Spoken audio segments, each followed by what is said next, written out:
Pia Wurtzbach rumesbak kay Heart Evangelista. Mas tumitindi pa ang parinigan. Usap-usapan ngayon sa ilang mga social media platforms ang haka-hakang may hindi pagkakaintindihan sa pagitan ng dalawang celebrities na sina Pia Wurtzbach at Heart Evangelista. Kumakalat ngayon ang mga chikang may nagaganap na silent war sa pagitan ni na Miss Universe 2015, Pia Wurtzbach at actress international fashion icon na si Heart Evangelista. Nag-ugat ang isyong ito nang mapansin ng ilang mga netizens na tila sinagot ni Pia Wurtzbach ang Instagram post ni Heart Evangelista noong January. Usap-usapan ang naging matapang na pahayag ni Pia Wurtzbach para sa isang beauty brand na kanyang iniindorso. Sa Instagram account ng beauty queen ibinahagi niya ang video ng naturang campaign bilang bahagi pa rin ng Women's Month celebration. While others deny us a seat at the table, we're creating our own space, paving the way for others to follow. Irrelevant after the crown. I fought for my place to be so much more.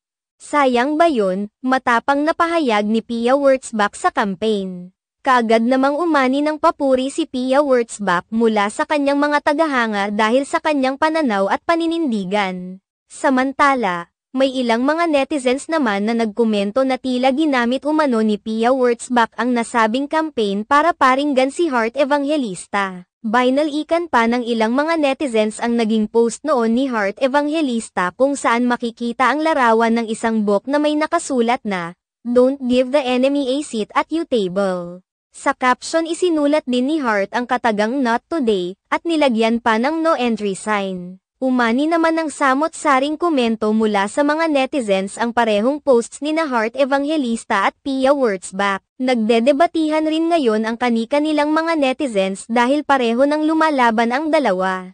Ayon sa komento ng isang fan ni Pia Wurtzbach, "Every day, H throws a shade. Even consistently, likes, comments from her fans with malicious statements. Plus bluntly bashing P in an IG live saying, at least hindi akong iwi, but did you hear anything from Pia? Wala. Instead, she asked us, her supporters to stop engaging with the bashers.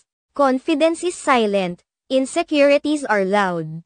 And now this ad, galit kayong mga H fans." Wow ha! Kaagad namang bamuelta ang mga fans ni Heart Evangelista at sinabing napapansin umano nila ang pagiging copycat ni Pia Wurtzbach sa mga styles ni Heart. Matatandaan na nag-umpisa ang tila tahimik na bangayan ng dalawa ng kontrobersyal lumipat ang glam team ni Heart Evangelista kay Pia Wurtzbach.